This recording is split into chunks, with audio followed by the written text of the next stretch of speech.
Don't forget to like, comment, share and subscribe, and do consider supporting the channel via PayPal or Patreon. You'll find the links in the video description.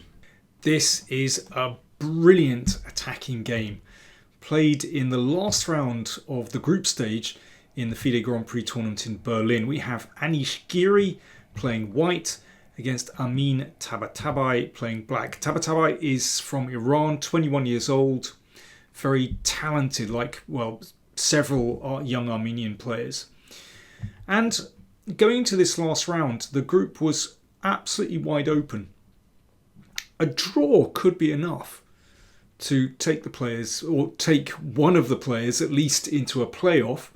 A win would be very good. But anyway, the group wide open going into this final game. So very tense indeed. It's an Italian. Everything very normal so far. Well, yeah, as with the Gioco Piano, it's kind of a slow burn. You know, no exchanges, no real interaction between the forces as yet. But with all the pieces on the board, the position can explode. And let me tell you, that is what happened. Watch out for this. So all pretty normal so far. And now Tabatabei plays this maneuver, which is very common in this opening. The knight switches around from c6 to e7, and it's going to go to g6. And from there, well, it's still supporting the e-pawn, but it also looks at the important f4 square as well. Now, is it worth it, you know, moving this knight again? Well, let's see. It gives white the chance to step forward in the middle. So, you know, white is very comfortable here. And we have this very typical position where you have these three pawns supporting each other. And it's a really tense situation in the centre where black doesn't really want to take and give white the centre unless there's some kind of tactic or you can break down white's centre. And white doesn't want to push because that would block the bishop.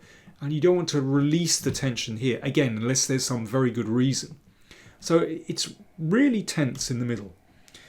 This was actually the position reached in one of the games from the 2016 World Championship match in New York. And there, Karyakin played c6 and didn't get a bad position, but rook e8 from Tabatabei looks very normal. So supporting here and putting a bit of pressure on this pawn. h3 can be a useful move, taking the g4 square, and h6, black does the same. So it's all very cagey at the moment. White has to watch out for a break with d5 actually. That can really stir things up, particularly if this diagonal is opened. I mean, that's one of the reasons h3 was played, so that knight g4 isn't an option. And here, well, I mean, it's not easy to develop that knight because of the pressure here. This is white's problem. I mean, you would like to shift that knight to g3, but it's just too slow in this position. And that's why Giri played bishop d3 to support the e-pawn. You could also put the bishop back here. You could put the pawn on b5. I mean, these moves are possible. I think actually if bishop f1, d5 can be played with impunity actually. That's a reasonable move. But I think bishop d3 is played because if d5, then you can take, and black potentially has a problem because that knight could be exchanged and, you know, that one is vulnerable. So bishop d3 played. But there are pros and cons to bishop d3. You know, it can be hit by this move, but again, it's very subtle. If black plays this too quickly, the bishop drops. Actually, the king side is secure with the bishop here. And then you can seek to undermine that knight. And it's probably going to have to retreat. So it is a very subtle position. c6 played. And white's next move is not easy. I mean, it's clear that there's a bit of a traffic jam here. But moving the knight will actually allow d5, and well, you can see that black is actually already very well set up. Let me just show you one variation, because this is kind of fun. I wouldn't say this is forced, but it's plausible. So an exchange in the middle, bishop f4. So if the rook retreats, then maybe it's possible to push with e5, and in that way white gets some initiative. But knight takes. Now watch out. That bishop in the corner looks at the pawn on f2. Bishop takes knight. Now here's where the fun starts. Queen f6. And if bishop takes rook, then actually the game ends in a draw by perpetual check. Funny variation. But, I mean, without getting into an enormous amount of detail, what it shows is that that bishop has real potential. Once the position opens, f2 is vulnerable. Giri played rook a3. Now that is a strange move, I have to say. It doesn't seem to be going anywhere. Maybe he was concerned that if d5, then sometimes the knight could recapture and then the rook is holding the pawn. But I don't know. I mean, also maybe he's considering b5 and wanted to make sure the rook was protected. It's hard to say. It looks like a very odd square for the rook. Queen c7 played. And now again, bishop b2 it looks strange to my eyes when this bishop is just kind of blocked by the pawn, and particularly when the knight is on g6, because the bishop could cover the f4 square. Now Tabatabei just plays the bishop to d7. Very sensible. Just wants to bring the rook into the middle. That's what happened. Rook d8. And well, you have to say, whose forces look more harmonious? Well, I would say black's here. Better coordinated. And Giri simply brought the rook back now. And I think that is a clear indication that, well, somewhere along the line, white's setup was not ideal.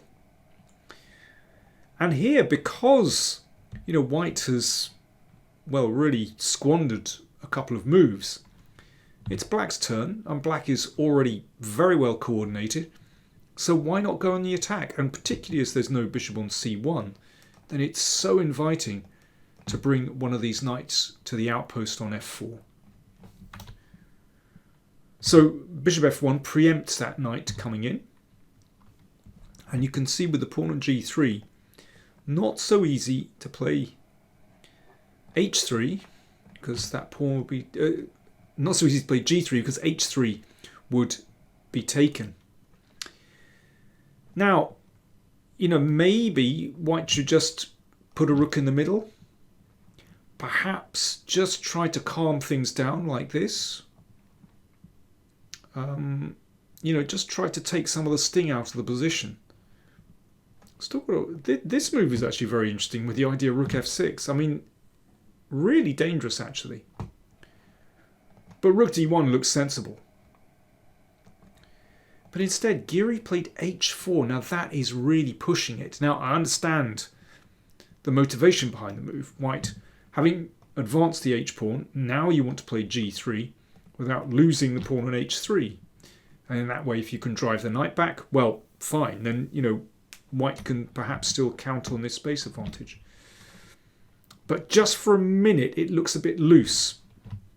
And that was exploited with this d5 break, which seems very logical to me when black is so well set up and this pawn is maybe just a little bit loose as well.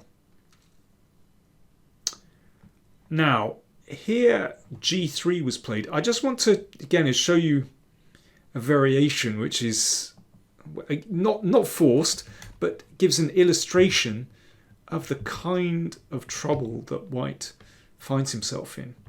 So I repeat, this did not happen, but watch here. And basically these moves are fairly plausible. White just trying to exchange pieces to relieve some of the pressure. But watch what happens. A very typical tactic actually. When there's a bishop lurking in the corner. Watch this. Knight h3 check. Takes. Queen g3, exploiting that pin. Absolutely beautiful. I remember seeing this for the first time as a kid in my local junior chess club, being shown by the teacher there, and wow, that made a big impression on me. One of the first kind of deadly tactics that was demonstrated to me. Brilliant. And here, well, it's absolutely hopeless. Takes and Queen f4. I mean, black's position is absolutely fantastic. We've got bishop b8 coming. This can be taken. It's a wreck of a position. So d5 just been played, and yeah, if white can't play those normal exchanging moves, then there's trouble. g3 played instead. Knight h3 check. Well, if that's taken, then the light squares around the king just look pretty grim. So king g2, e takes d4, c takes d4, and here we go. Knight number 2 comes in, boom! Now, if the king steps aside, then knight takes f2, so pawn takes, queen takes, but now the queen is in the danger zone around the king, and this is hopeless. Well, let me just crack on with the game, and I'll show you how. So Giri tries to keep the position closed, understandable, but watch. Bishop f5. Queen moves. Rook e6. Another piece joins the party. This is fantastic. Queen e3. Rook g6 check. The king goes in the corner. Queen g4, and that completely incapacitates white. If you have a look, well, if this bishop moves, then queen g2 mate. If the knight comes back, then queen g1 mate. So those pieces can't move. If bishop takes knight, then queen takes and queen g2 mate. So you can see that white simply doesn't have a useful move here. You know, with these two pieces unable to move, it means the major pieces simply can't cross over to defend. White has no really good defensive move. Giri tried rook a3. Now, here's the question. Black has come so far. These pieces are amazing. But how do you finish things off with black? Have a little think. Black's play, and I'm going to change the habit of a lifetime and actually flip the board for you. And that's completely messing with your head now, as I never do that. How did black win from this position? How did Tabatabei finish things off? And this is a wonderful idea. I will have a little slurp of tea. Cheers. While you have a little think.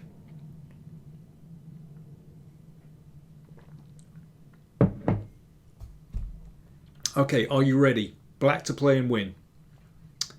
f6. This tiny pawn move is the straw that breaks the camel's back. So what's the threat? The threat is just to take here. The knight won't be able to take because it'll be mate down there. Pawn can't take, of course, because there's a pin. And if the queen takes, then watch out for that bishop just nudging back here, and, well, as we'll see, that extra piece in the attack is fatal. So the game ended like this.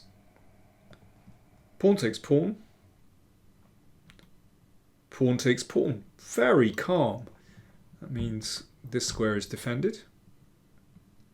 Or covered, let's say. h5 played. And no drama. Rook g7. And here Giri resigned. So why did he resign? Well, he hasn't got a good move. Okay, let's just pass. I mean, white hasn't got a defensive move. Rook e2. And here's why this diagonal is important. So bishop b8. striking down here. Rook e1, queen g1. You give up the queen, and that's checkmate because the bishop covers this square. Now, how beautiful is that? It's like a slow motion attack.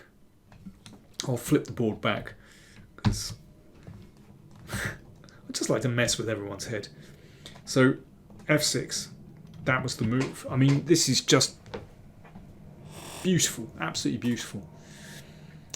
But it just shows, you know, in the middle of a game, you know, to play a move like rook a3 and then to move back again, well, that just costs too much time.